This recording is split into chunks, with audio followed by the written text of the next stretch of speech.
Hello, my name is Gary, and I was raised in the Western United States, so I'm a native English speaker. I hope that you will enjoy this YouTube channel. Thank you for joining us. The 38 Letters from J.D. Rockefeller to His Son by J.D. Rockefeller, 1839-1937. Heaven and hell are next to each other. November 9, 1897. Dear John, there is a fable that is very meaningful and touched me a lot. The parable says in ancient Europe, when a man died, he found himself in a wonderful place where he could enjoy everything. As soon as he stepped into that paradise, someone who looked like a waiter came up to him and asked him, "Sir, do you need anything? Here you can have everything you want, all the delicious food, all the entertainment possible, and all kinds of pastimes, many of which are young girls, are available for you to enjoy." After hearing this person felt a little surprised but very happy. He secretly rejoiced. Isn't this my dream in this world? All day long he was tasting all the delicacies and at the same time enjoying the taste of beauty.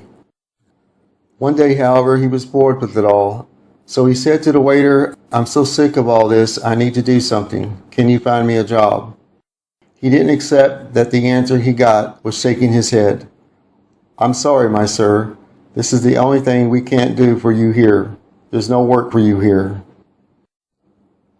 The man was frustrated and said, "This is so bad, then I'll just stay in hell." "Where do you think you are?" said the waiter gently. "John, this humorous parable seems to tell me that losing your job is the same as losing your happiness. But sadly, some people don't realize this until they lose their jobs, which is unfortunate. I can proudly say that I have never tasted unemployment.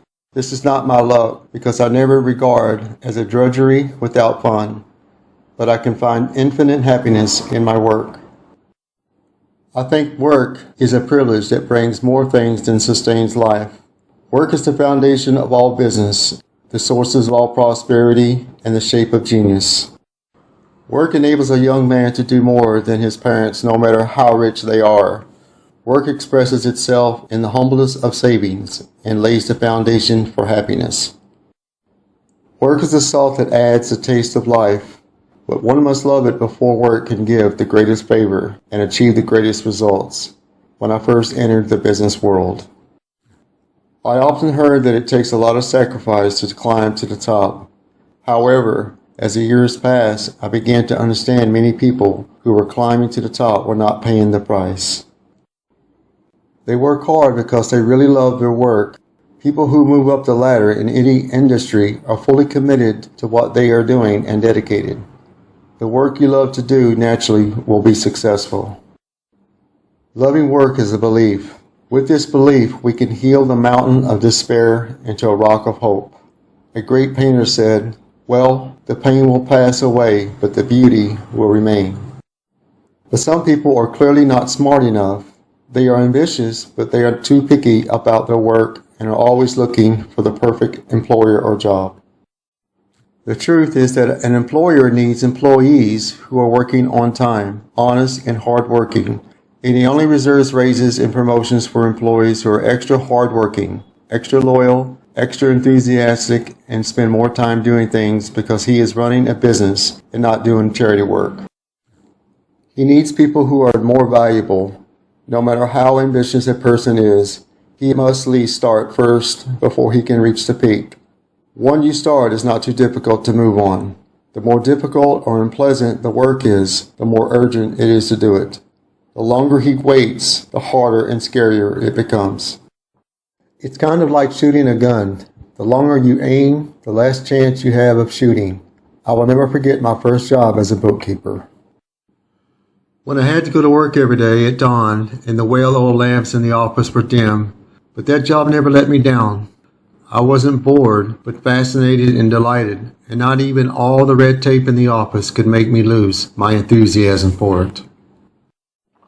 As a result, my employer kept giving me raises. Income is only a byproduct of your work. Do what you need to do and do what you need to do well, and the ideal salary will definitely come, and more importantly, the highest reward for our labor is not what we get, but what we become. Those who are active minds don't work hard just to make money, and that keeps their passion for work going, is more noble than just a desire to make money. They are engaged in a glamorous business. To be honest, I'm a careerist, and I wanted to be rich since I was a child. For me, Hewitt Tuttle, where I was employed, was a great place to hone my skills and give me a try. It sells all kinds of goods, owns an iron mine, and operates two technologies, the railroad and the telegraph, that revolutionized the American economy. It brought me into the interesting, vast, and splendid world, taught me to respect figures and facts, allowed me to see the power of the transportation industry, and cultivated the abilities and qualities that I should have as a businessman. All of these have played a huge role in my future business. I can say that without the experience at Hewitt Tuttle, I might have had to take a lot of detours in my career. Now, whenever I think of Mr. Hewitt and Mr. Tuttle, I can't help but feel grateful. That working life was the beginning of my life struggle and laid the foundation for me to rise up. I'm grateful for those 3.5 years of experience. So I never complain to employer, as some people say. We're nothing but slaves, repressed to the dust by employers, and they're on top of enjoying themselves in their beautiful villas. Their safes are full of gold. Every dollar they have is obtained by squeezing us honest workers. I don't know if these complainers are thinking irregularly. Who gave you the opportunity to work? Who gave you the possibility of building a family? Who gave you the possibility to develop yourself? If you are aware of the oppression of others, why don't you end the oppression and walk away? A workbench is an attitude that determines whether we are happy or not. They are both masons, and they are also sculpting stone statues. If you ask them, "What are you doing here?" one of them may say, "You see, I'm cutting stone, and after cutting this piece, it's time to go home." This kind of person always regards work as a punishment, and the most common word in this mouth is tired. Another might say, "You see, I'm making a statue. It's a hard work, but it pays well. After all, I have a wife and 4 kids who need food and clothing." Seeing work as a burden, the word that often spits out of his mouth is supporting the family. A third person might put down the hammer, point proudly at the stone carving, and say, "You see, I'm making a work of art." This kind of person is always proud of his work. His work is a pleasure, and he often spits out, "This work is meaningful. Heaven and hell are built by themselves. If you give meaning to your work, you will be happy." If you don't like doing it, anything simple becomes difficult, boring, and when you're yelling that the job is tiring, you'll feel exhausted if you don't put in the effort, and vice versa. That's the way it is. John, if you see work as a pleasure, life is heaven. If you see work as an obligation, life is hell. Take a look at your work ethic. It will make us all happy. Love, your father.